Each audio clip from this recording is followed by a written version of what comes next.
Buenas noches, hermano.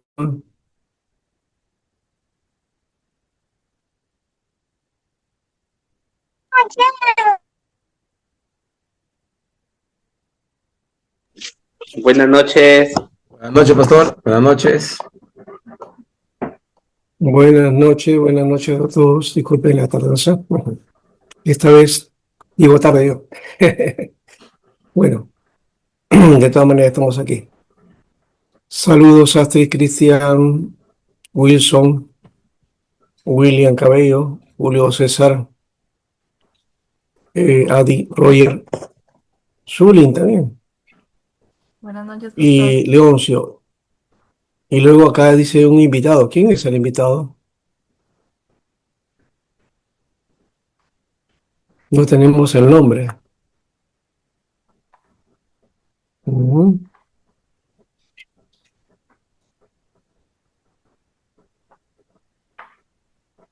Bueno, de todas maneras, vamos a iniciar.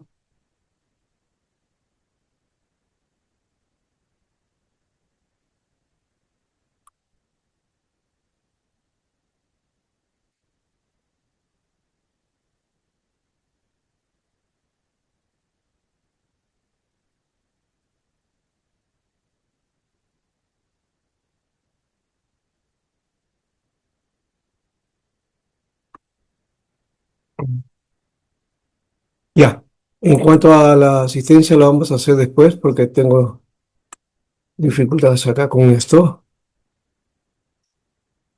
Sí, no tengo registro todavía. Ya, de todas maneras vamos a trabajar esto. Ah, Sol era la invitada. Invitada número 2 todavía. No me he escuchado Sol, creo. Buenas noches, pastor. Buenas noches. ¿Qué tal? Estás con mi invitada, mira. Oh, Pensé que era de la casa. ah, Ya, entonces es Sol. Ya hemos podido dar con la persona que es que estaba apagado, por eso que no sabía quién era. De todas maneras, bien. Bueno que se pongan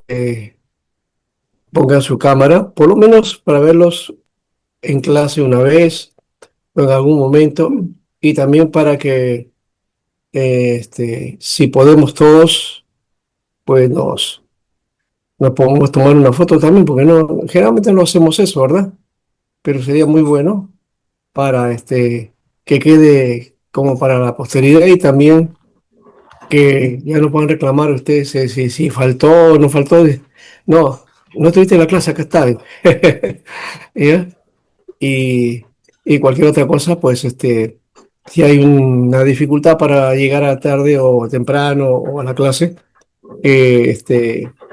den su, si es que el caso es por alguna dificultad, entonces pidan ustedes o manden una carta, un informe sobre por qué ha faltado. Si no, vamos a tenerlo simplemente como falta y punto, ¿no? Y una falta es un demérito, de todas maneras. Con esto no quiero decir que la falta pues tenga alguna motivación, porque ninguna falta tiene motivación, ¿no? Simplemente si no estoy, voy a perder la clase. Pero sí lo pueden ver en el video, gracias a Dios que eso sí podemos hacerlo porque estamos haciendo la clase en vivo, pero grabada. Entonces, esa es una ventaja que no se tiene cuando estamos en presencial. En presencial estamos ahí y después nada más, ¿no? Y bueno, tiene sus pros y sus contras cada una de estas cosas, ¿verdad? Y vamos a ir ahora a lo nuestro, a esta tarea de trabajo. Este, no sé qué está pasando acá en el compartir. ¿Ven ustedes la pantalla? Sí, ¿Ah? pastor. Sí, pastor, sí se ve. Pastor, Sí se sí ve. se ve el PPT. ¿Está compartiendo? Sí. A ver, Julio Sí. César, levanta tu Pues comienza cámara, la William obra también y evangélica. Roger. Zulin ya está ahí, ¿no? Porque acá veo dos Zulin. Se ha, se ha duplicado. Ya juro, es ahora Roger y William. Conforme, pastor, se ve todo. Sí, sí, no, ponga tu cámara. Y un ratito nomás. Wilson también, Sí, pastor, estoy con cámara oscura. pero se te ve la sombra nomás, o es que está oscura. Creo que es Parece una sombra negra. es mi lente, Un lente. fantasma. Ahorita voy a acomodar la cosita. Un momento, pastor, yo voy llegando ya. Un alma viviente, Will. Alma viviente. Bueno, todos somos alma viviente por si acaso. Bueno, voy a tomar la foto de todas maneras. Y los que estén. Espera un ratito. Ya, Roger ya entró, y Willy. Wilson tiene dos también acá. Ya está, ahora sí, ve todos juntos. Qué bueno. Ya, ahora sí salió la foto para todos.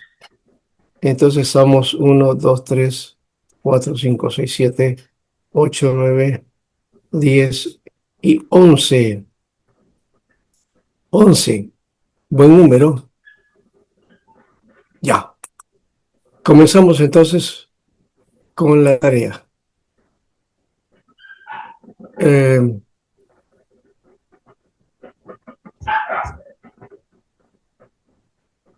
¿Se puede ver ahí? Sí, pastor, ya se puede ver ahora. ¿Está en pantalla completa el PPT? Sí, pastor, ya Sí, está. pastor. Sí. Ya, solo que no sé qué ha pasado, que ya no los veo a ustedes. Bueno, vamos entonces. Por aquí debe haber una al compartir.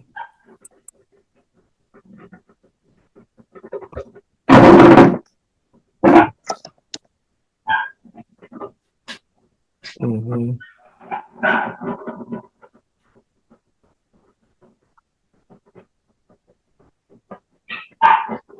Bien, de todos modos vamos a ver. Señor, gracias te damos por este tiempo y pedimos que tú nos guíes en este tiempo de clase. Amén. Los comienzos de la obra evangélica. Ya hemos hablado acerca de toda esta perspectiva, de todo lo que ha ocurrido en el tiempo anterior, ¿no?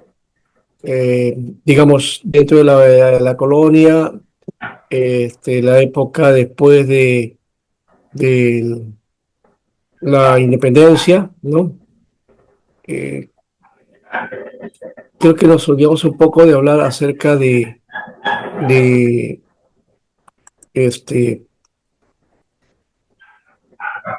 bueno, ahí está el suelo de España sobre el cuidado de los indígenas.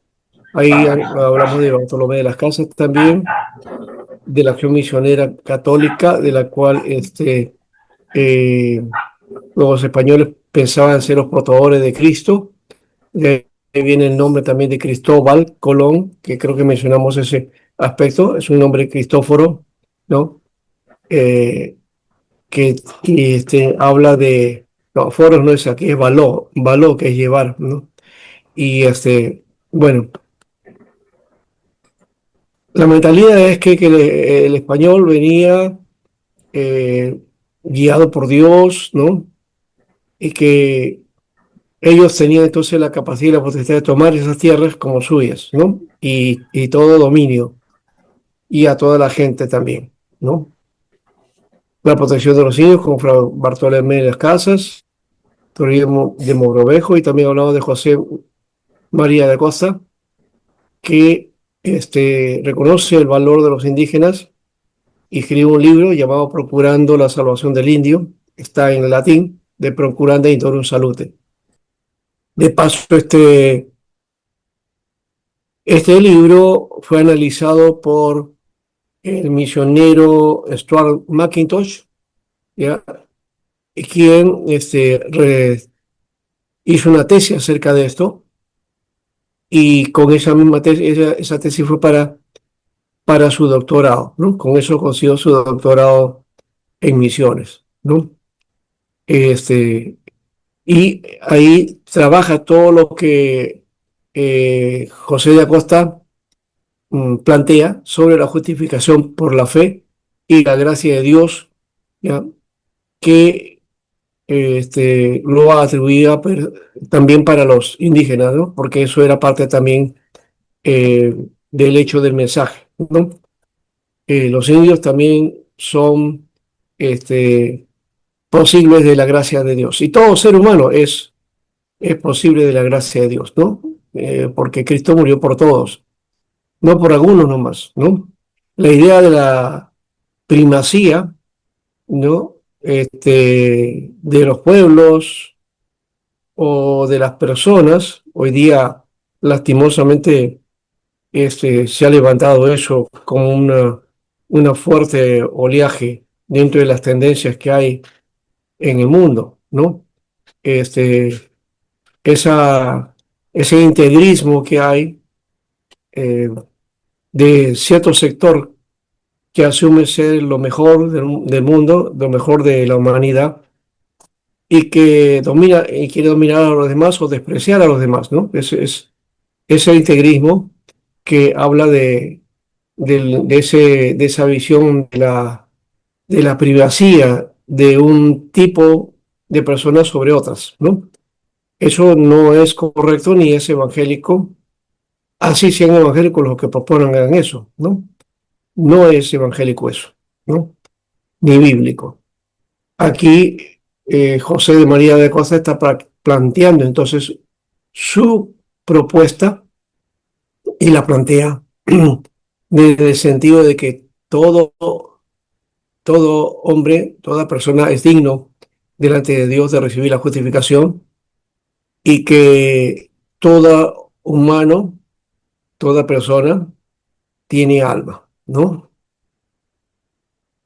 Bueno, esa es en parte las leyes de Burgos de 1512 y 13, las nuevas de Indias también, las nuevas leyes de Indias por Carlos V también fueron las que gestionó Fray Bartolomé Las Casas para poner fin a uso del sistema de las encomiendas, pero eso se continuó porque sí, es verdad que el español vino con toda su tarea de convertir a la gente acá, pero también las dominó y las esclavizó, ¿no? Algunos dicen que no ha sido colonia, ha sido un virreinato, ha sido una conquista y bueno, no hay que suavizar el asunto, ha sido bastante fuerte.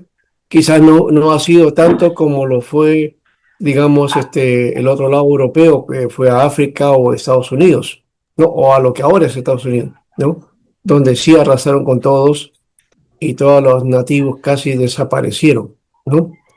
Acá no fue tan poco, ¿eh? ¿Ya? Había una cantidad de población indígena que desapareció casi, no tengo la suma en este momento, pero creo que más de la mitad de, de los nativos desaparecieron, ¿no? Ya, el objetivo misionológico católico fue sacramentalista porque ellos plantearon la idea del Corpus Christi, ¿no? O sea, la idea en que está basada la misa, que es la Eucaristía, ¿no? Y bueno, ahí está el asunto de esto que menciona también nuestro hermano eh, Samuel Escobar, ¿no? Sobre el modelo que planteaban ahí. Esto también lo hemos dado. Y pasamos entonces al asunto, el proyecto de libertad religiosa también en el movimiento independentista, ¿no?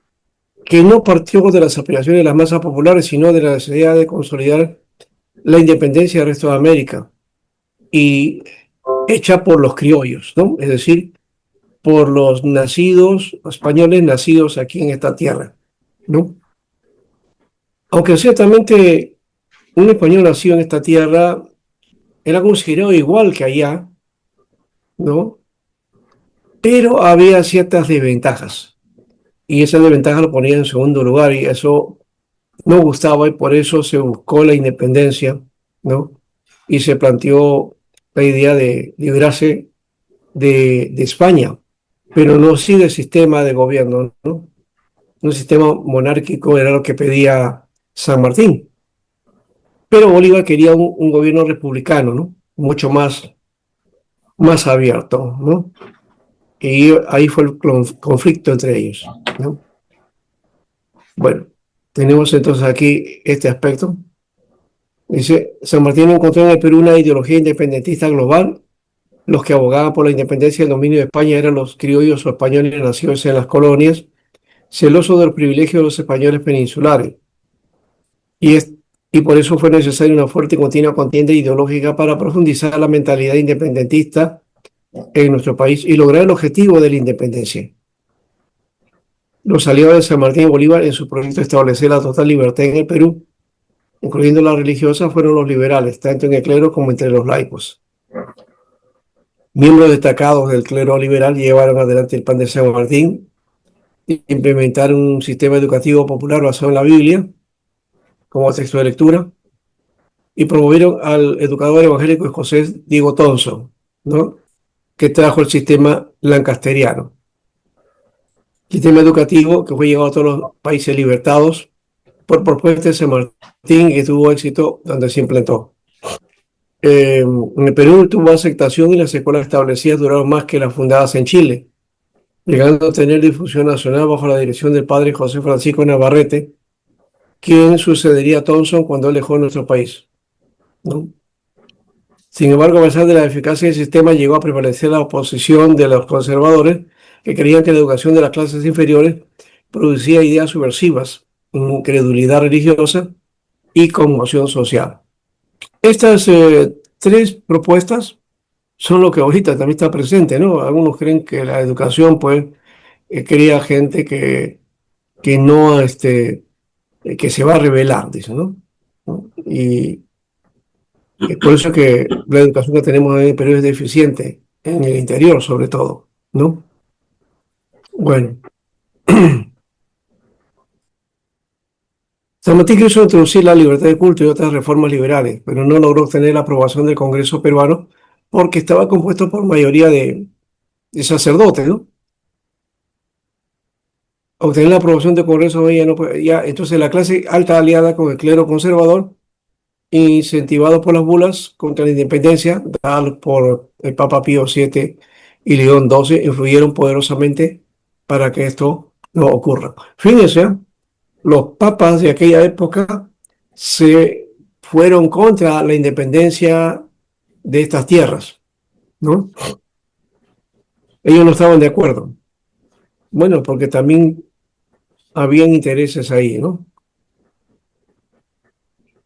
Cerramos esa parte solamente en un resumen final de la parte final. Vamos a ir a los comienzos de la obra evangélica. Ahora sí, no ha sido tan fácil, pero vamos a mirar un poco y retroceder justo en el detalle de San Martín cuando trajo a Diego Thompson, ¿no? Thompson fue un gran evangélico de gran visión, ¿no? De gran visión ecuménica, ya lo mencionamos de alguna manera también, en el buen sentido de la palabra, ¿no? Y dentro de su contexto histórico fue avanzado para su tiempo. Fue abanderado de la educación en América. Si sus ideas, su sistema él hubiera persistido o digamos, le hubieran dado todas las facilidades, podría haber profundizado esa situación y América Latina sería mucho mejor, en todo caso, ¿no? Fue un personaje sobresaliente dentro de la misionología, vocación educadora, ¿no? Y su entrega por dar a conocer las escrituras, que lo pone como un misionero modelo. Aquí tenemos que asumir algo también. Generalmente nosotros tenemos la visión de un misionero, estoy hablando en general de las iglesias evangélicas en general. La idea de un misionero es el que viene de fuera, especialmente el que venía del norte, ¿no? Y formaba una iglesia y traía digamos, una cantidad para poder, digamos, desarrollar la iglesia, hacer un templo y correr con todos los gastos, ¿no? Esa era más o menos la idea, formar después a los ministros y mantenerlos cierto tiempo, ¿no? Con los recursos de la misión, ¿no?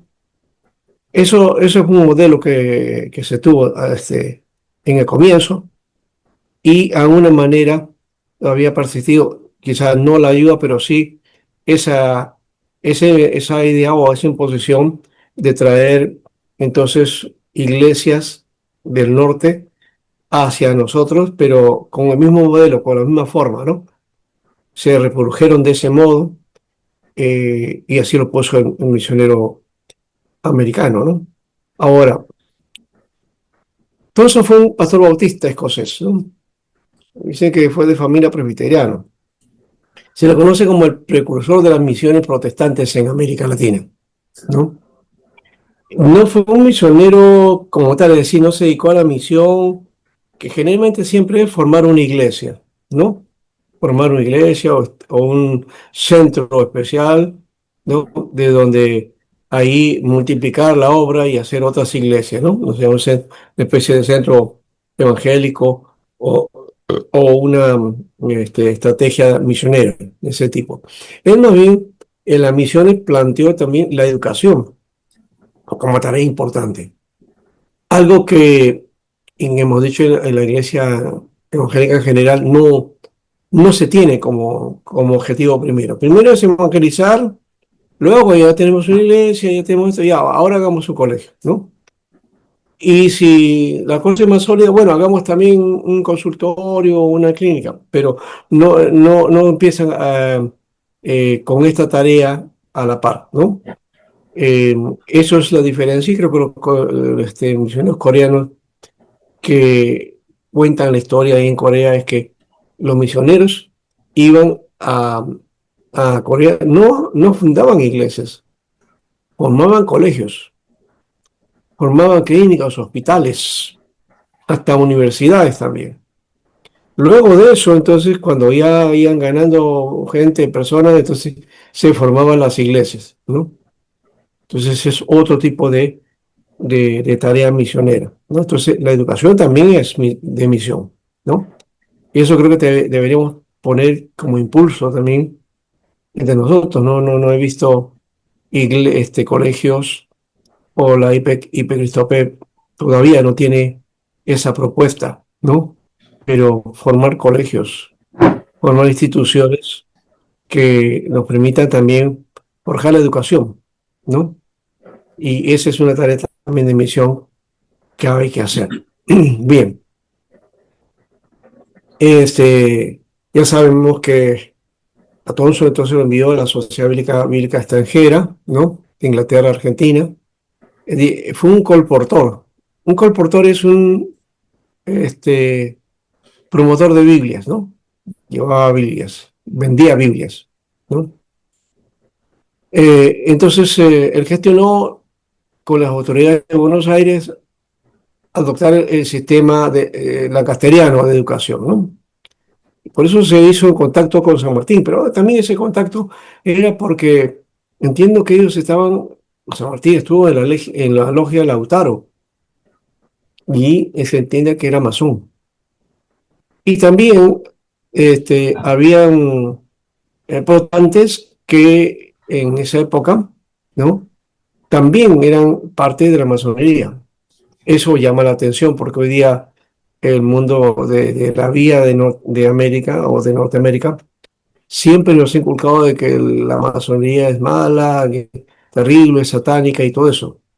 Algo de eso puede tener razón, pero no era, no era raro y era normal, ¿no? Que pueda haber un pastor o un misionero, ¿no? Que estaba en la masonería, ¿no? Podía ser eso normal, por lo menos en los siglos pasados, digo, ¿no?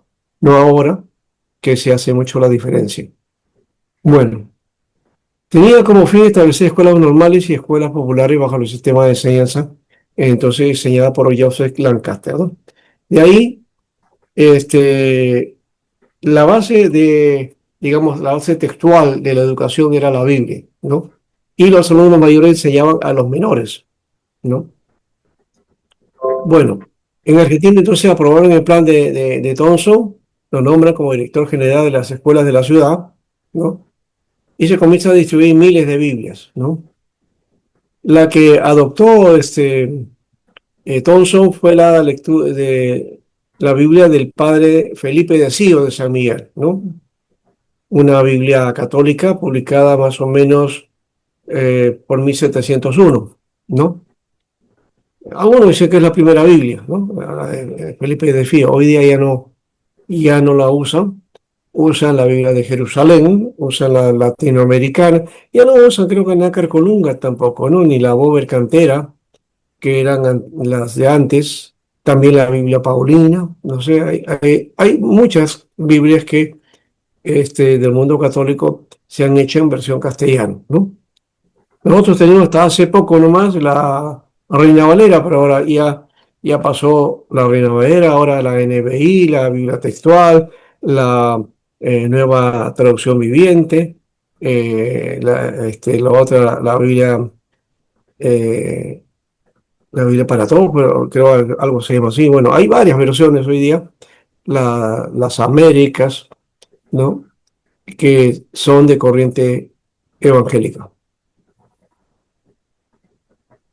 Bueno, cuando el caso de Thompson se enteran en Chile, ¿no es cierto?, de lo que estaba realizando, O'Higgins es el que lo busca, lo invita a Chile y así comienza también la tarea en esa nación, ¿no?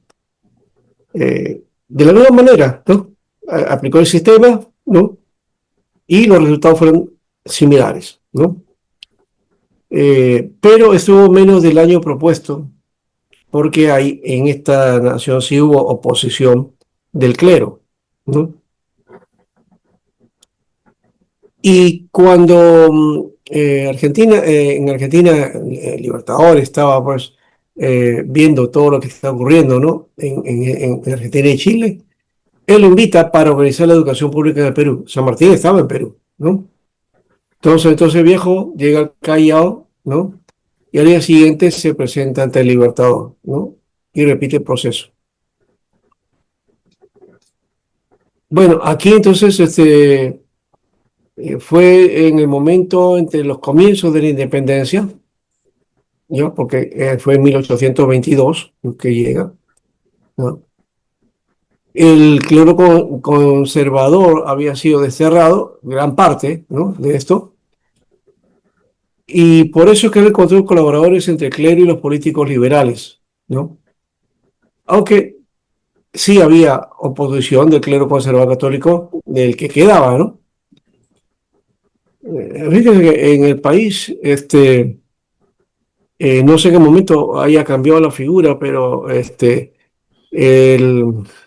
el clero conservador católico, digamos que sí, era poco, pero también influenció en muchas cosas que cambió después en el país y hasta ahora tenemos esa influencia de ese lado de la iglesia dominando los quehaceres de la nación, ¿no? Este, bueno, ese es el punto ahí y Thompson de todas maneras con el clero liberal pues sí pudo plantear su propuesta.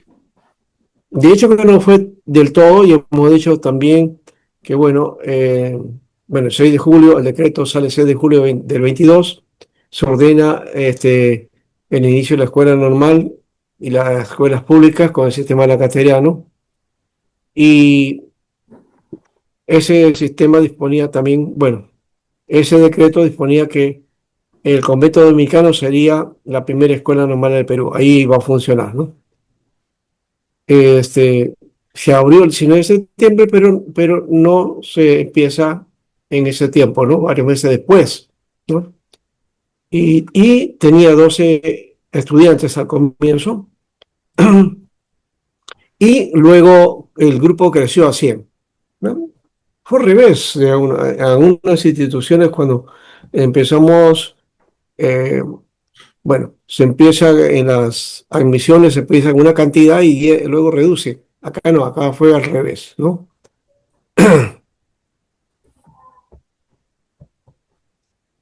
Bueno, después San Martín sale, hay ciertas dificultades, viene Bolívar, ¿no? Y él tiene el mismo criterio de San Martín y lo apoya. Pero cuando las tropas reales entraron en Lima y toman control, hubo unas dificultades y Tonso decidió quedarse, seguir adelante, ¿ya? Eh, y también, pues, eh, hablar con el general español, ¿no? Para plantearle su propuesta, lo que estaba haciendo. Bueno, no le dijeron, no se opusieron a él, ¿no? No se opusieron, ¿no? Pero viene el problema difícil acá, ¿no? ¿Ya? El Estado recién nacido, ¿no? Carecía de recursos para apoyar la labor de las escuelas y pagar el salario a todos. Bueno, en una época, ¿no? Naciente, con limitaciones, no había ingreso, ¿no? No había mucho ingreso, ¿no? Y el problema económico era tal que el padre Navarrete organiza un comité de padres de familia para pagarle el sueldo a Thompson, ¿no? Se, se hace una colecta inclusive, ¿no? Pero al final, pues, el 5 de septiembre de 1824, Thompson se ve obligado a salir de Perú, ¿no?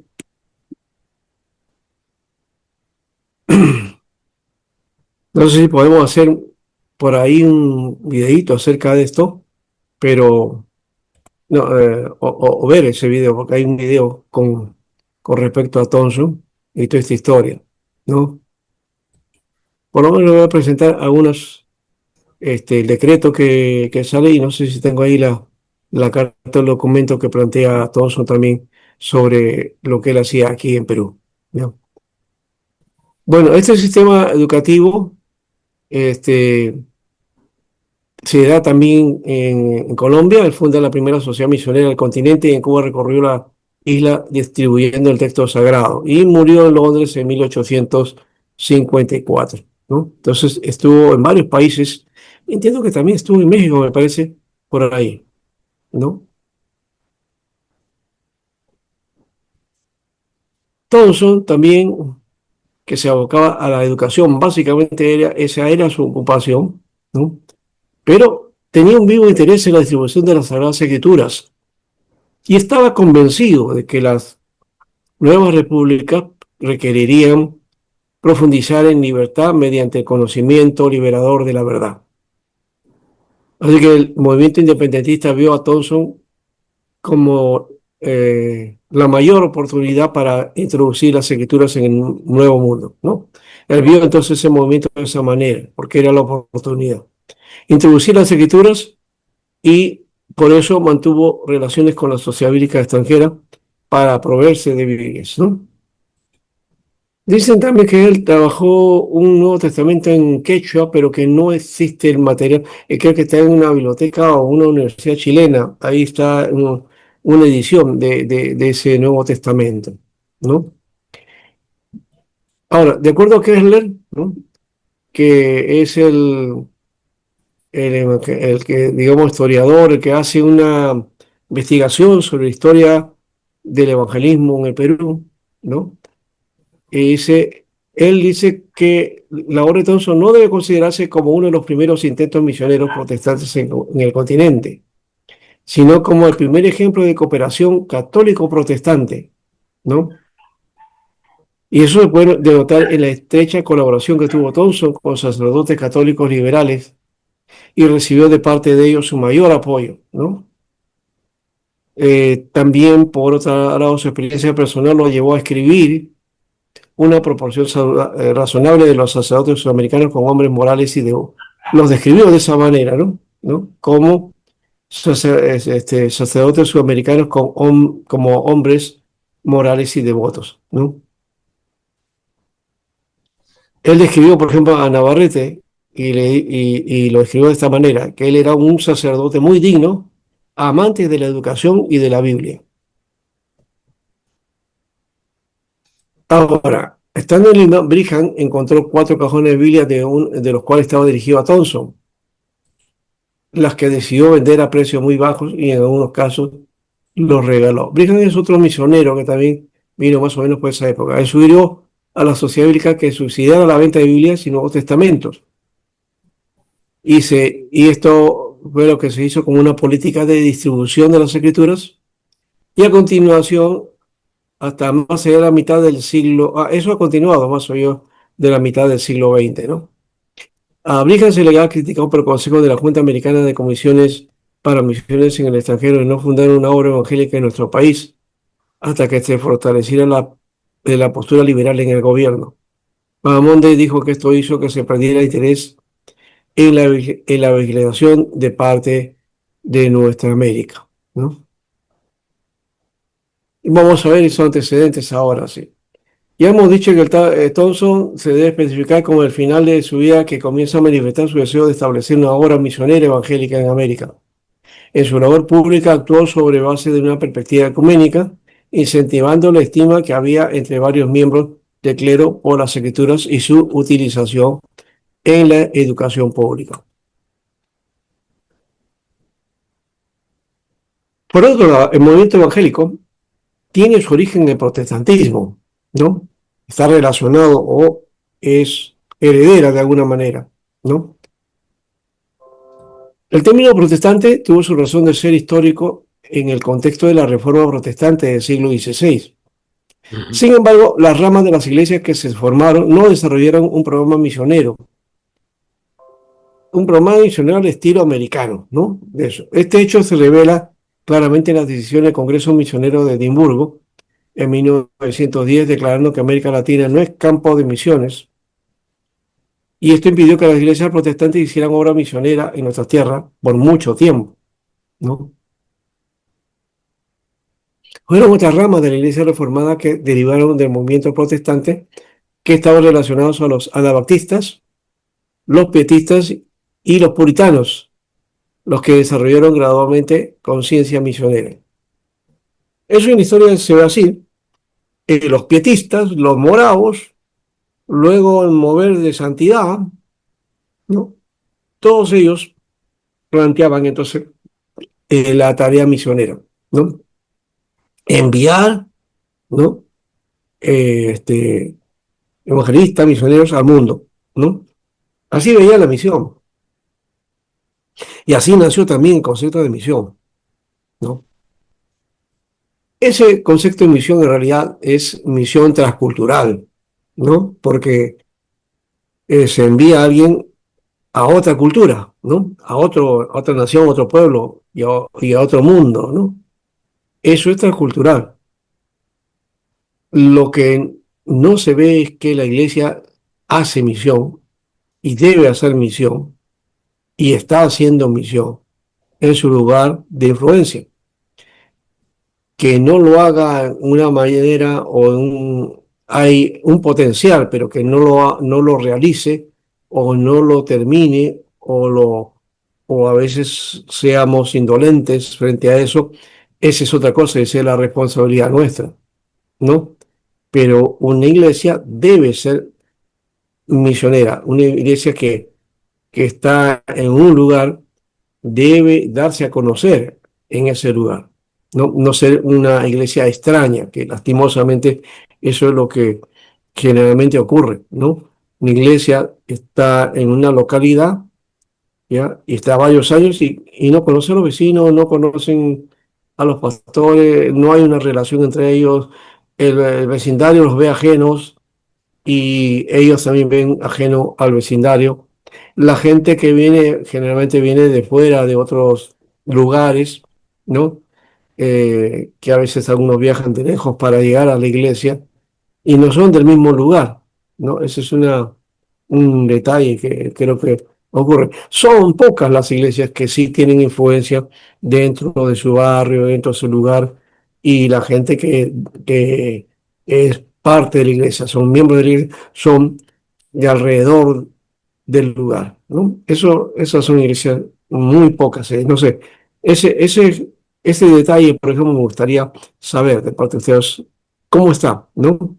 Las iglesias que ustedes, donde van, que congregan o que hacen su labor, o son pastores o son líderes, su iglesia, los miembros de la iglesia, ¿de dónde son? ¿Son del lugar, de alrededor, del vecindario o del lugar, del grupo, ¿cómo se llama? Del distrito, pueblo, o son de otros lugares, ¿no? ¿Cuánto de porcentaje hay entre uno y otro? Piénselo y ahí me responden después, ¿ya?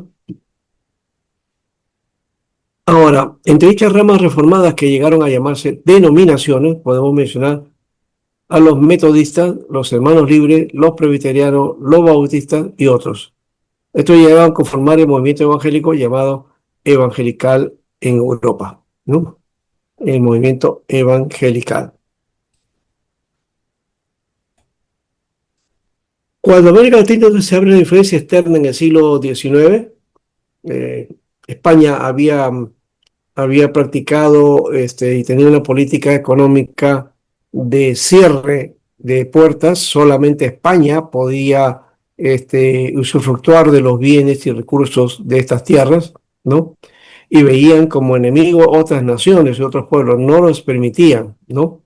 Que ingresaran, porque eso era dominio español, ¿no? El mayor impulso misionero vino entonces de los evangélicos anglosajones, cuando se abre el espacio. Esto, por eso que la independencia fue importante, ¿no? Porque ya no estaba el dominio español y entonces estas tierras podían ingresar otros pueblos, otras naciones y otros inversionistas, ¿no? Fueron ellos quienes implantaron la obra evangélica en nuestro continente y en nuestro país. El siguiente diagrama va a ilustrar ese aspecto aquí. Vamos a mirar. Bueno, este es el diagrama que yo he hecho. No es perfecto, pero por lo menos nos ayuda en algo. Está centralizada acá la Iglesia Católica de Roma, ¿no? Que no es la iglesia original, de paso, ¿no? Sino tenemos que poner a la iglesia de Jerusalén, ¿no? Y también poner a Antioquía, y también poner a Alejandría, y poner también la iglesia de Constantinopla, y también la iglesia de Roma, ¿no? Creo que esos son los cuatro, la de Jerusalén, ya dijimos, Jerusalén, Antioquía, Alejandría, eh, Constantinopla y Roma. Son 5 enclaves que se peleaban el dominio, ¿no? El dominio digamos, del movimiento cristiano, ¿no? Bien.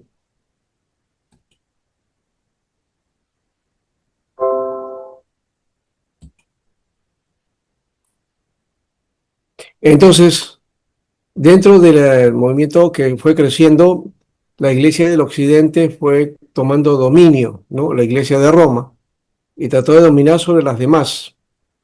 Y el obispo de Roma se asume como el cabeza de toda la iglesia, ¿no? Esa es una tendencia que después tuvo predominio, ¿ya? Y nos dejó una iglesia de Roma fortalecida, una iglesia de Roma dominante, ¿ya? Más adelante, la parte del oriente, este, comienza a tener dificultades con la iglesia de Roma y se sale, y esa fue la primera división, ¿no?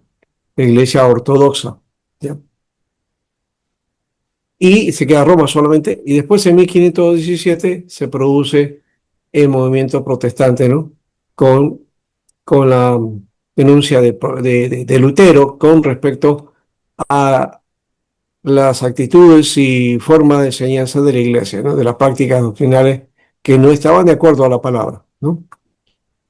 Bueno, entonces ahí tenemos esto y sale la iglesia protestante. Y también de esta línea entonces salen los luteranos y calvinistas, ¿no?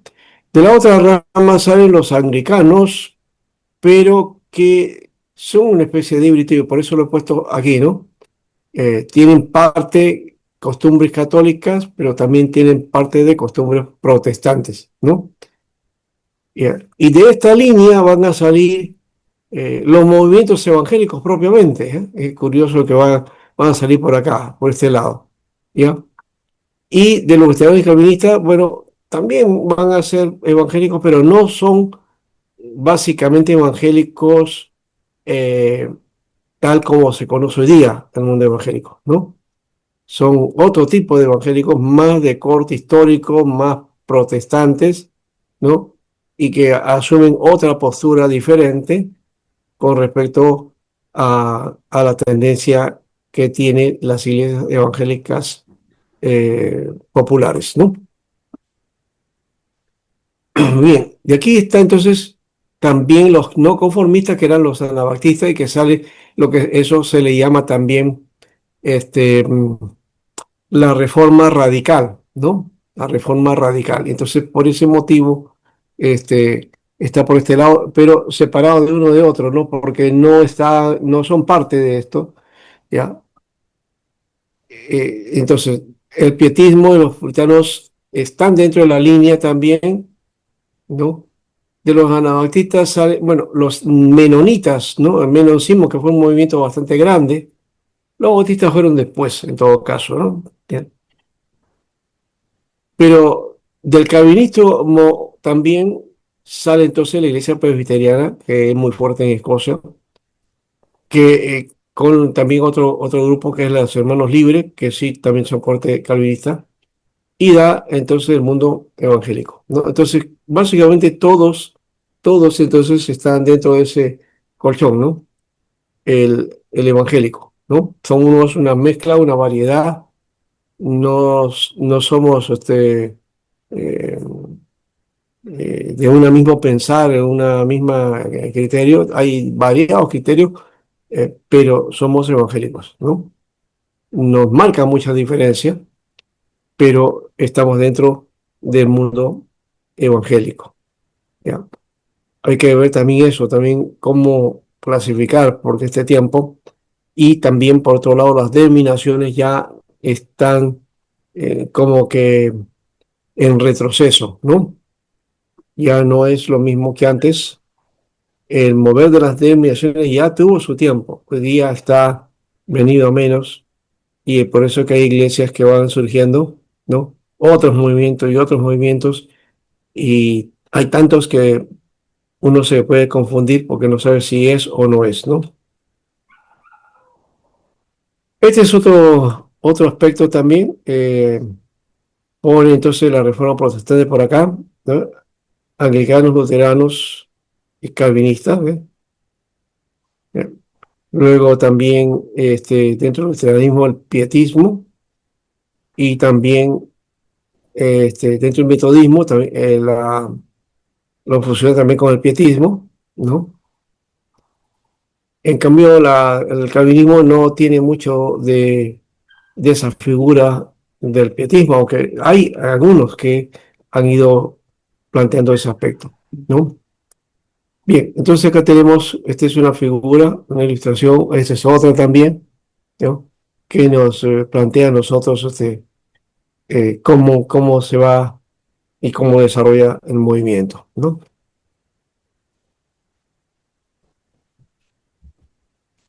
El énfasis del mensaje de estas denominaciones evangélicas lo define Samuel Escobar así: era la vivencia personal de la fe para cada creyente, en contra la simple confesión de un credo común en forma corporativa, ¿no? La finalidad de la misión vino a ser la conversión de personas al Evangelio de Jesucristo de una manera individual. Esa es la característica del mundo evangélico, ¿no? Entonces, vivencia personal de la fe, ¿ya? En contra de la simple confesión de un credo de forma corporativa. En eso se marca la diferencia, quizás, en lo que hace el mundo presbiteriano, ¿no? Porque el mundo presbiteriano sí confiesa un credo, ¿no? Y un credo común, ¿no? Y lo hace en forma corporativa, ¿no? Es decir, en comunidad, ¿no? Y se vive el evangelio en forma de comunidad. Por lo menos esa es la base, y luego vive ese cristianismo también, sí, en función de esa comunidad, la iglesia. En cambio, la idea que ha permanecido en el mundo evangélico, ¿ya? O que ya hemos dicho, la que tiene esa característica viene de Estados Unidos. La finalidad de la misión fue la conversión de personas al Evangelio de Jesucristo de una manera individual. Es lo que llaman ahora, ¿no? Recibir a Jesucristo como Salvador personal, ¿no? Yo siempre he luchado con eso. No, Jesús no es un salvador personal, no es un salvador privado, que tú lo puedas dominar, que tú lo puedas llevar, que tú tengas una influencia sobre él, ¿no? O que puedas, ese salvador te pueda dar aquellas cosas que tú necesitas de una manera personal, individual, ¿no? Eso no es así, ¿no? Estoy exagerando en parte de repente, pero eso no es así. Jesús ve la salvación es tanto individual como colectiva. La persona se entrega a Jesucristo, pero vive la fe en comunidad, ¿no? En comunidad. Y en visión de comunidad, aun cuando no se reúna también, ¿no? Que bueno, eso sería la perspectiva o lo más común hasta lo obligatorio de alguna manera en algunos casos, ¿no? Yo eso lo veo también que eso sí es una herencia que hemos recibido de Roma, porque la Iglesia Católica tiene como fundamento un sacramento, ¿no? De guardar los días santos, ¿no? O las fiestas, ¿no? Y las fiestas para dedicarse a Dios. ¿Y qué es lo que es más importante, central dentro de la Iglesia Católica? Es la misa. Y te encuentras en el sagrario con el Señor, ¿no? En la Eucaristía. Esa es la práctica. Y lo viven en comunidad, claro, ¿no? Pero en fin, esa es una visión diferente de la nuestra. Entonces, nosotros en la idea de congregarnos es no centrándonos en un acto, sino en el cuerpo de Cristo, que es la iglesia, ¿no? Sí, hermano. Pastor, ¿Alguien? sí, pastor, Ajá. sí, esto ya en el tiempo de Lutero y con el Concilio de Trento que habían tenido, prácticamente ellos afirman de que fuera de su sacramento nadie se salvo. Sí, Entonces, así es. es por eso que Roma cuidó mucho y fue tajante para que la corriente protestante de Europa no ingresara al Perú. No. Y ahí viene otro detalle, que Roma había exclusivizado la salvación, ¿no? O sea, Totalmente. Pastor, solamente desde la siendo... cuna, pastor, desde la Sí, cuna hasta que el hombre muera, así es, sí, sí, dependía de Roma. sí, sí. Roma había privatizado la salvación, digamos así, ¿no? Totalmente. En términos de ahora. Es decir, ellos tenían la exclusiva y nadie, o el que estaba fuera de la Iglesia Católica, entonces no podía ser salvo, ¿no? No podía ser salvo. Solamente ser salvo estando en la Iglesia Católica. Esa es la idea que hasta ahora todavía se tiene, ¿no? Por si acaso, aunque es abierta, aunque ahora es ecuménica, aunque ahora acepte otras confesiones, de todas maneras su tendencia es esa, ¿no? Esa es su centralidad. Finalmente siempre toman eso como base, ¿no? Pastor, y es bueno saber en este Bueno, curso que está tocando usted, pastor, perdone, es muy bueno saber que el último edicto papal, ¿no? La infabilidad papal, la ascensión de María, fueron del siglo pasado, 1950, sí, promulgaron sí, así es. la Sí. ascensión de María. Y todas esas cosas como seminaristas tenemos que estar informados y revisar porque Bueno, eso nos compete. y eso, bueno, eso queda para ellos. Lo peor de todo es ponerla a María como mediadora. Eso ya es otra cosa, ¿no? ¿Ya? Y como mediadora ya la pones a la par de Jesús, ¿no? ¿No? O Sí, sea, pues. corredentora. Corredentor. Y entonces sería ya co-salvadora también, ¿no? Entonces, Sí, y ella nos salva, pues, ¿no? Eso no lo podemos encontrar y no se encuentra en la Biblia y no soporta una sana doctrina, digamos, una enseñanza evangélica propiamente, no entra de eso. Sí, pues, claro. Tiene su Una lugar, cosa. sí, pero no entra dentro de esto que fue, digamos, el centro del obrar de Jesús, ¿no? Bueno, la vivencia entonces se fundamenta en el acceso directo y personal a la Biblia, razón por la cual la realización de la misión se enfatizará la publicación y la distribución de las escrituras, predominando así el colportaje, el sistema de distribución de Biblias lugar por lugar, ¿no? Es un sistema que todavía continúa, algunos haciéndolo, y aunque ahora ya hay más acceso a esto, ¿no? A la Biblia, ¿no? Ya hace, creo ayer, sí, ayer me enviaron un link para aplicar para una aplicación de la Biblia que tiene 26 versiones en castellano, ¿no? 26 versiones. Bueno, yo la bajé que sí todas, ¿no? Y las estaba mirando a ver qué cosa era lo que tenía. Muy bueno. Bueno, los primeros intentos del establecimiento de la obra evangélica, ahora. Y hemos dicho que, bueno, Thompson se dedicó a la educación, eso es parte de la misión, pero no hizo iglesia propiamente, que es la idea misionera, ¿no? Misionera de Estados Unidos, por ese caso, ya hemos dicho. Ante los cambios ocurridos en América del Sur, las empresas misioneras evangélicas decidieron actuar de forma independiente, estableciendo la obra misionera y enfrentando los riesgos de la lucha por la conquista de la libertad religiosa. Aquí en esta tierra dominaba la Iglesia Católica, como ustedes ya se han dado cuenta, desde la República, y hasta fines del siglo XIX el predominio de la Iglesia Católica ha sido fuerte dentro de la sociedad, ¿no? Entonces, bajo esa visión, aún con eso, muchos misioneros evangélicos se atrevieron a venir a nuestras tierras, ¿no? Por ejemplo, Wenceslao Amone, pastor metodista, dice que para 1825 llegó al Perú Juan C. Brigham, quien tenía instrucciones de parte de la Junta Americana de Comisiones para Misiones en el extranjero de explotar las posibilidades de iniciar una obra misionera en América del Sur, ¿no? John Brigham, que no es el que descubrió Machu Picchu, entiendo que también el que descubrió Machu Picchu fue un peruano, un pastor, ¿no? Un misionero peruano. Bueno, que no descubrió, sino que fue uno de los que estuvo más cerca, porque la población que sabía es de ese lugar, ¿no? ¿Ya? Y cuando llegó Brigham, más bien lo promocionó, ¿no? Y entonces se atribuyó él el descubrimiento, pero no un tal descubrimiento de Machu Picchu, ya lo conocía. Lo que hizo Brigham es internacionalizar, ¿no? Machu Picchu. Y bueno, ahora pues ahí está explotando turísticamente, ¿no? El que tiene ese lugar arqueológico.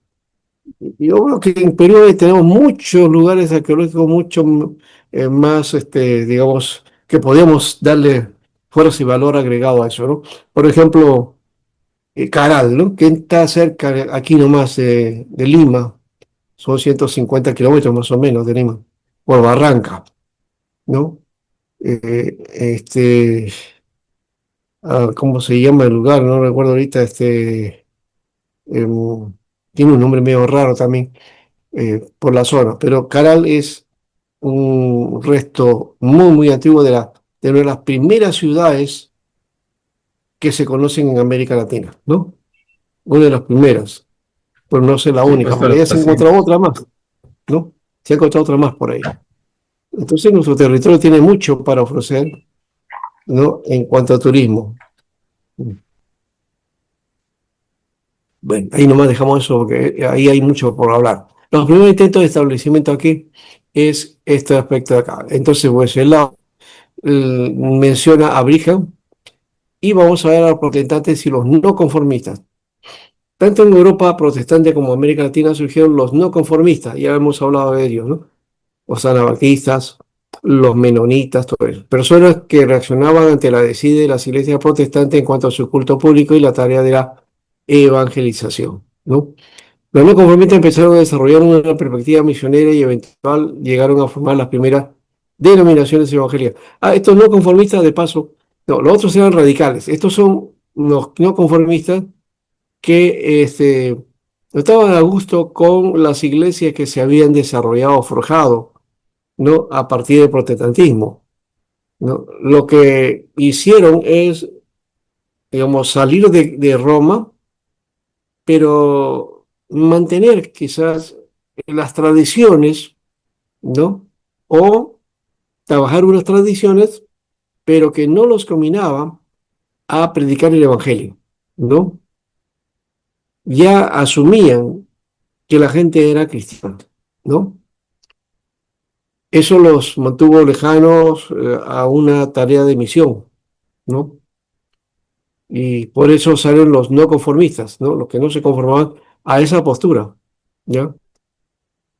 Y había una desidia de las iglesias protestantes. Bueno, no sé si era desidia o era una forma de enfriamiento que posiblemente se deba a digamos, a la idiosincrasia del europeo, ¿no? Escandinavo especialmente, ¿no? O del mundo de Alemania y de Suiza, ¿no? De esos lugares también. No sé, puede ser eso también la idea, y por eso es que no plantearon el asunto de ir y hacer tarea de predicar el Evangelio a toda criatura. Así que estos no conformistas son los que comienzan a realizar y aparecen las primeras denominaciones, ¿no? En el Perú los protestantes se ceñían a las leyes que restringían otros cultos que no fueran el católico. Solo los extranjeros tenían sus cultos y esto era en privado. Prohibido los cultos públicos de cualquier origen que no sea católico. Esto llevó a reacciones a los no conformistas para luchar por la libertad de culto, ¿no? Entonces, más allá de eso, eso se va dando y en paralelo, bueno, aquí encontramos una capilla anglicana para los trabajadores ingleses, ¿no? Por ejemplo, de lo que se estaba haciendo ahí, que era el tramo de Puente Bay, ¿no? Para, para el tren, ¿no? No. Bueno, entonces, esta primera fase de penetración que fue, digamos, de trasplante, algo así, ¿no? O sea, llamamos trasplante en el sentido de que una comunidad extranjera, entonces, que era de origen protestante, ahora entonces reclamaba tener también sus servicios religiosos y espirituales, ¿no?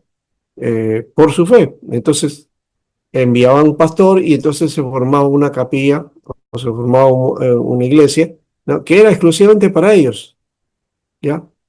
Que el Estado lo permitía, pero que no se podía realizar esto con peruanos, ¿no? Solamente con residentes extranjeros, ¿ya? Y a puerta cerrada, ¿no? Ahora, en aquellos tiempos, cuando el único medio de transporte eran los vapores, el Callao era una ciudad cosmopolita. Muchos extranjeros decidieron radicar y trabajar ahí, y es ahí donde empieza la primera obra misionera del Perú, ¿no?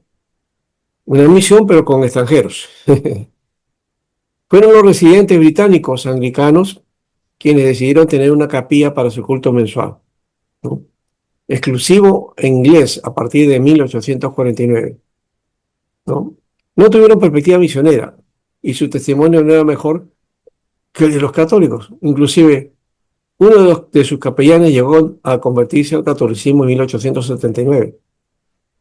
La comunidad anglicana se aisló tanto de los peruanos como de los extranjeros que sí se interesaban por la evangelización.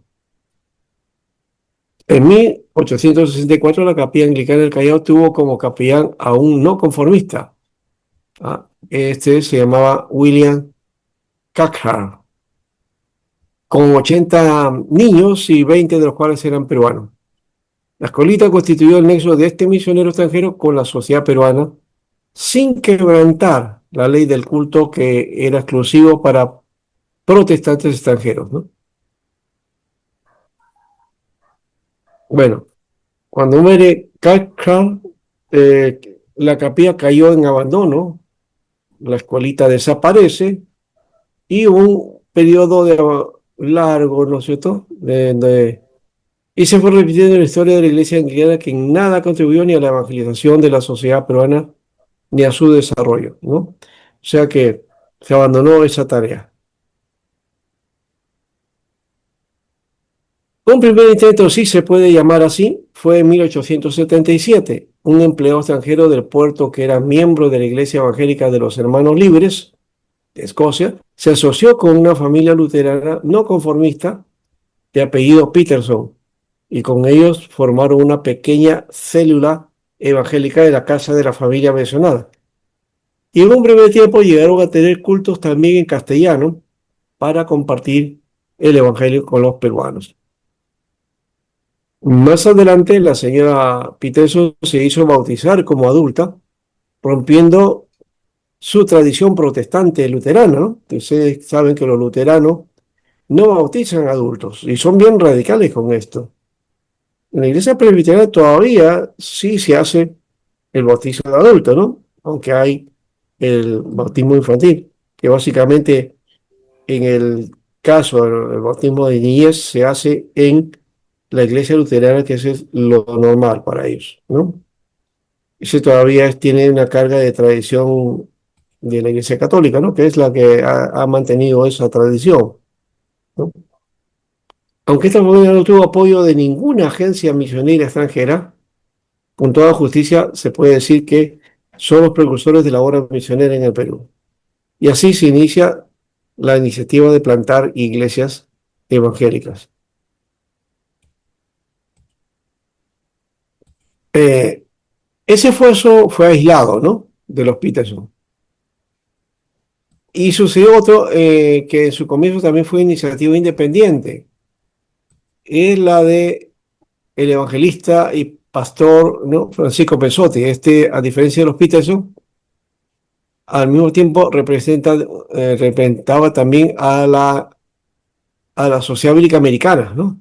Así que estaba haciendo una empresa misionera, ¿no? Un trabajo misionero. Pensotti, que nació al norte de Italia, emigra con sus padres a Uruguay a los 13 años y llegó a Montevideo en 1864 y ahí escuchó el Evangelio y su conversión corrió a raíz de la lectura del Evangelio de San Juan. Aceptó al Señor Jesús en 1876 a los 25 años, ¿no? Su interés en distribuir la Biblia provino de un sistema que empleaba su iglesia, sugerido en Lucas 10, que consistía en evangelizar de dos en dos y de casa en casa, ¿no? Es un modelo que lastimosamente se los ha llevado los testigos de Jehová, ¿no? Ellos se han llevado ese modelo y pareciera que es clásico nada más para ellos, ¿no? O que ellos son los exclusivos, ¿no? Y hasta cuando queremos hacer un trabajo de ese tipo, decimos, no, nosotros no somos testigos de Jehová, ¿no? Bueno, eso es una fórmula que encontramos en los evangelios, ¿no? Con la convicción de que Dios lo llamaba a distribuir las escrituras y apoyado por su familia, se dedicó a este ministerio ambulante en 1883 hasta 1908. Así que se convirtió en colportor de la Sociedad Bíblica Americana, la cual le encargó establecer una agencia en el Callao. Llegó con su familia y con otro uruguayo en julio de 1888, ¿no? Pensotti entonces comenzó a hacer reuniones evangelísticas en su casa y la concurrencia crecía, ¿no? Semana tras semana ese grupo iba creciendo y debido al énfasis en el testimonio personal de los nuevos convertidos y su capacitación para la creación mediante el uso de las escrituras, formó un ministerio laico, ¿ya? Con la participación de los creyentes peruanos. A pesar de la restricción, ¿no?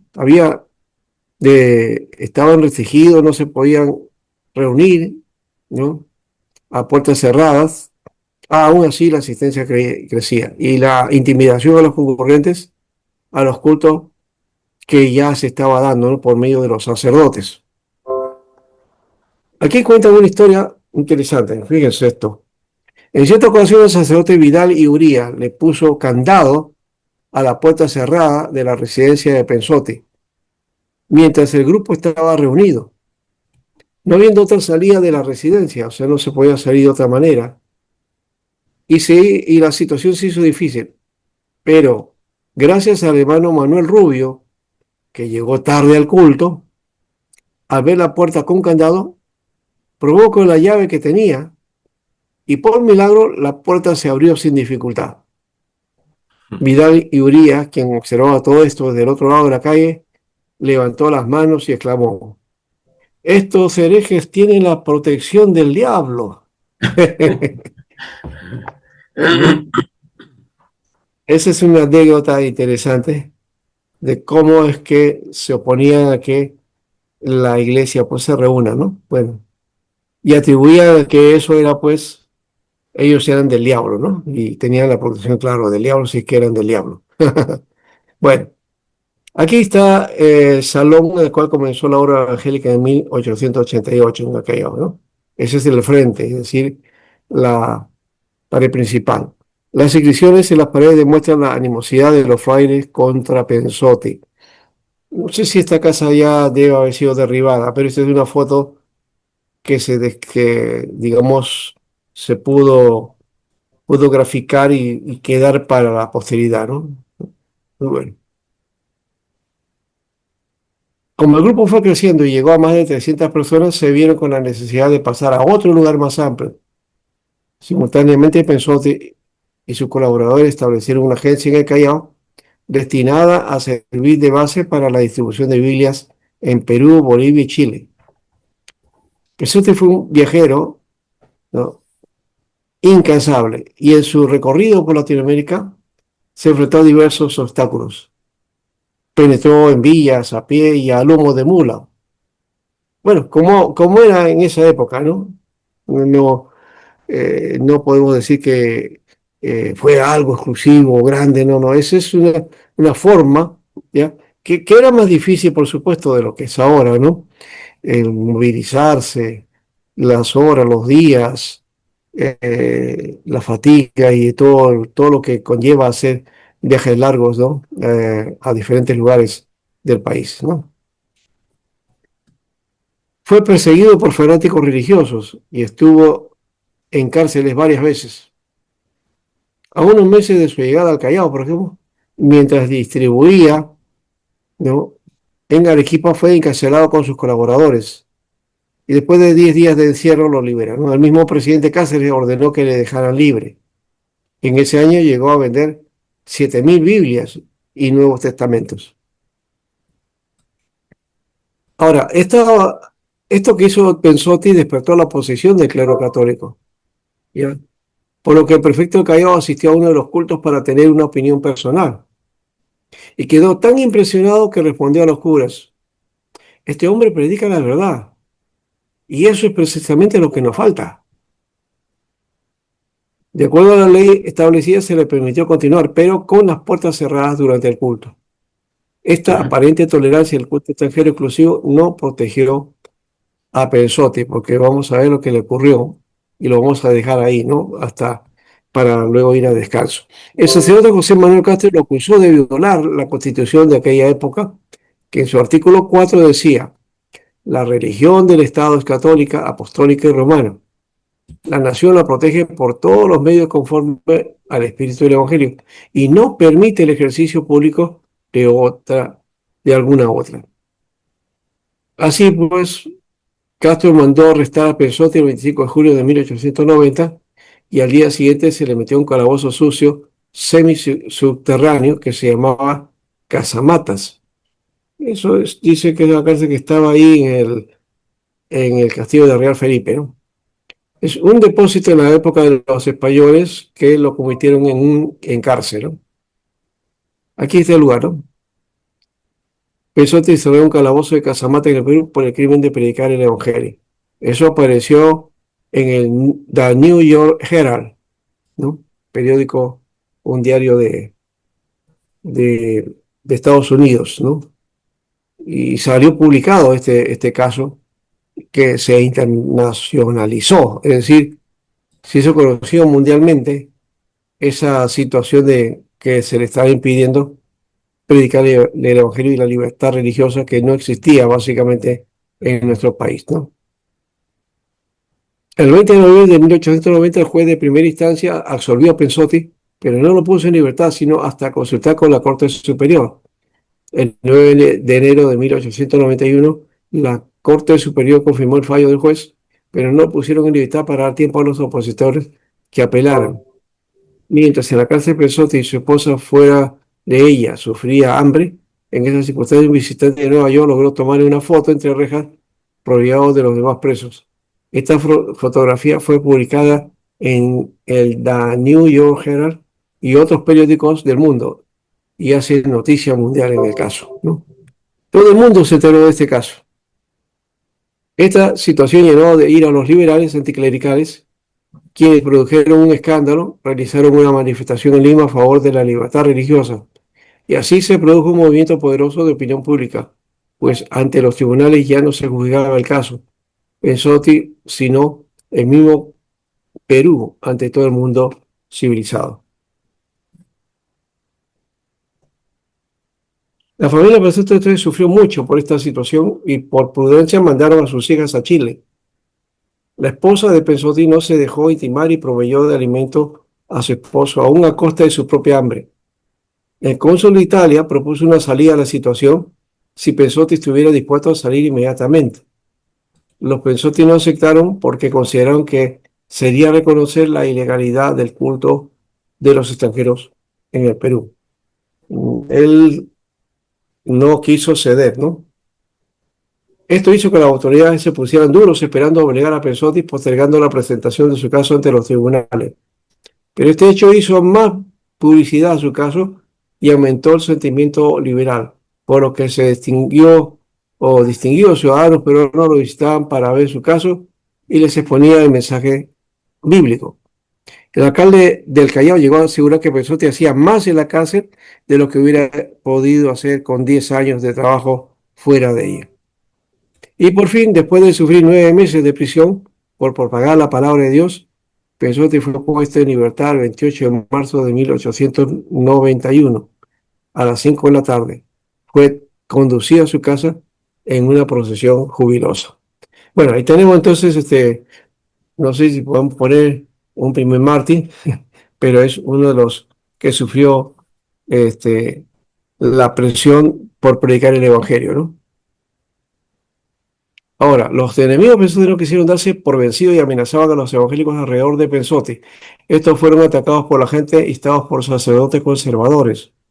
Los problemas continuaron a nivel nacional, como el caso de la denuncia del señor Abril en Trujillo por propagar su fe.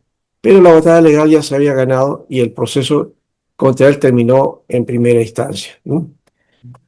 Así que la labor de Pensotti en la evangelización protestante en el Perú trajo claridad al trabajo misionero. Sin su actuación hubiese sido casi imposible la evangelización posterior. Los sufrimientos de este gran hombre terminaron por crear un ambiente favorable a la propagación del Evangelio, ¿no? Es un hombre de Dios que dio todo y que al final logró, ¿no? Porque después de eso va a venir la libertad religiosa en el Perú, ¿no? Claro, unos años después, no va a ser rápido, pero va a suceder, ¿no? Bien, ¿podemos aquí parar un ratito Amén. y comentar?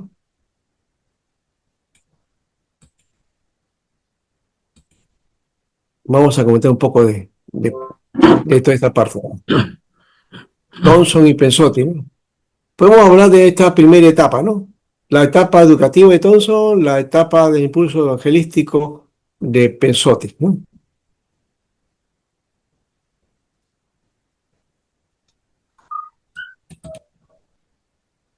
¿Me preguntas?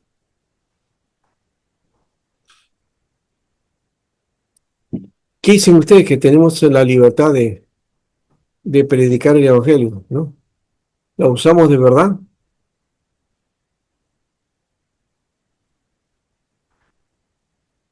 Y creo que hicimos una pregunta también en el aspecto de Thompson, ¿no?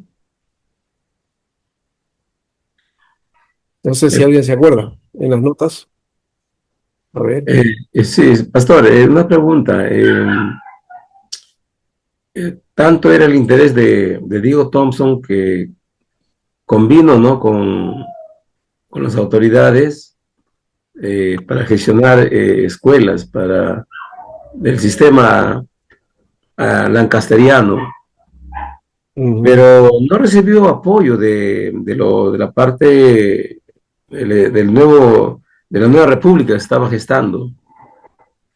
Eh, ujú, yo siempre me pregunto, ¿no? ¿Cuál hubiese sido la realidad? Hubiese sido la realidad, ¿no? Si hubiese habido algún apoyo, porque la reforma en Europa trajo mucha prosperidad intelectual.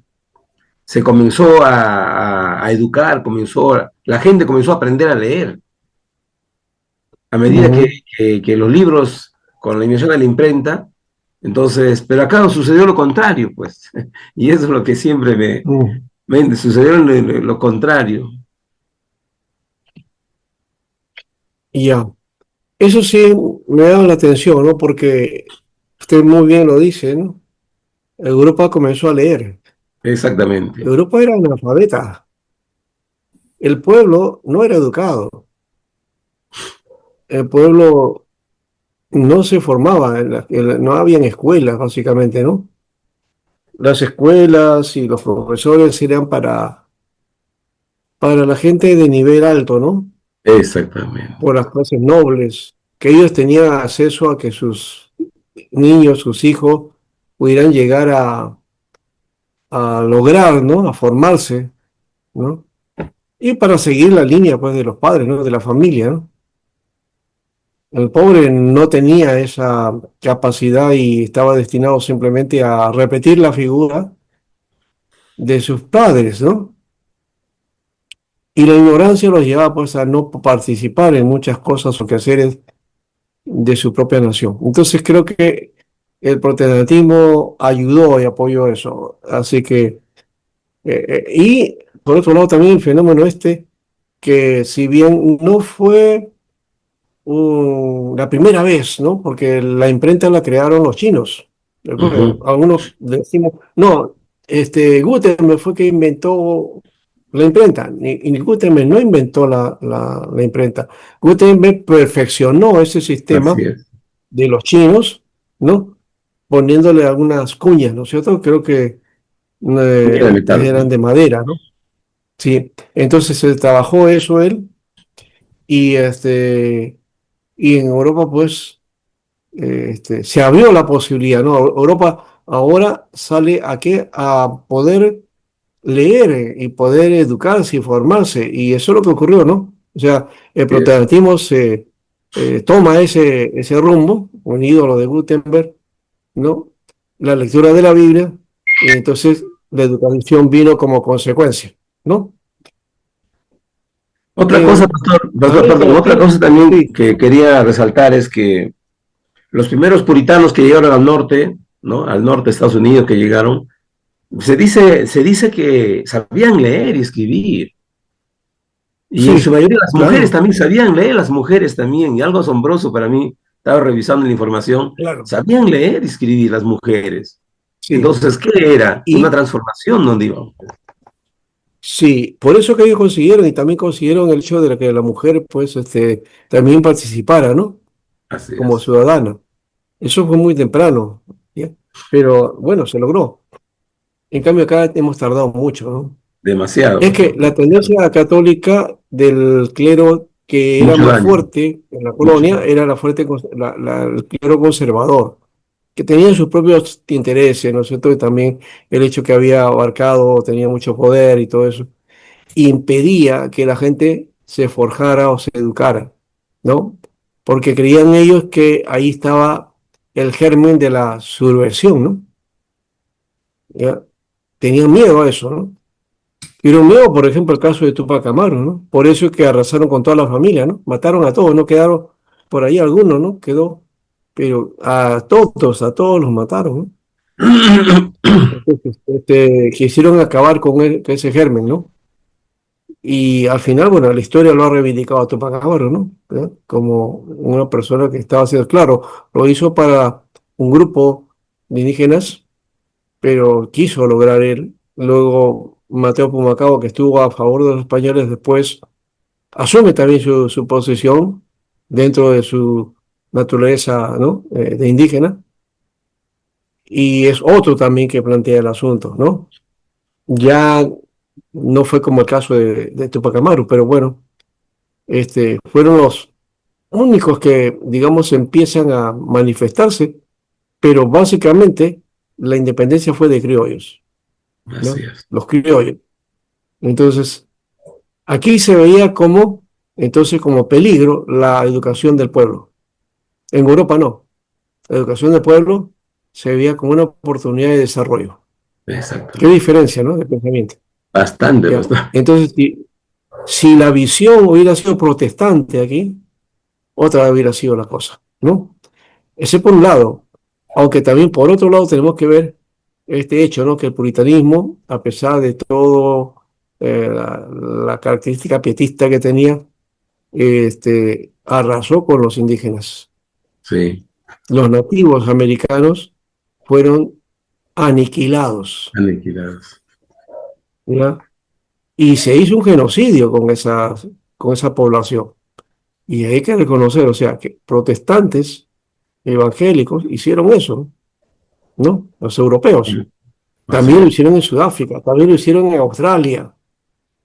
A los lugares donde iban, así hacían, ¿no? ¿No? Y claro, ahora Australia está desarrollada, Sudáfrica está más o menos por ahí, ¿no? Pero igual, ¿no? Está en la historia este aspecto, ¿no? ¿Ya? La supremacía blanca generalmente está ahí presente, la idea de que ellos son superiores, ¿no? Es una figura que todavía está latente y en América Latina por ahí va el camino. Pero esperemos que eso se rompa, ¿no? El Evangelio tiene que romper esa actitud, esa condición, ¿no? Pastor, Bien, ¿alguien más pero quiere comentar?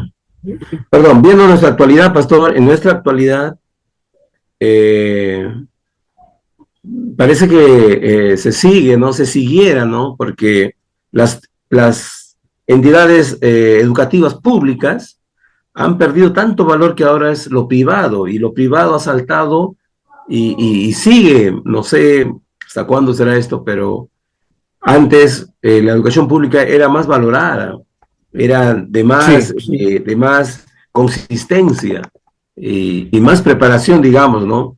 Pero en este lapso se ha invertido. Ahora todo padre prefiere ujú, llevar a una privada y ver que su hijo pueda alcanzar logros en adelante, porque sí. hay No, más puestos de trabajo, así te es. miran el título de dónde vienes.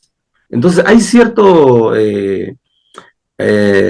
selectivismo, ¿no? Todavía en No, nuestra actualidad, seguro, en nuestra actualidad, claro.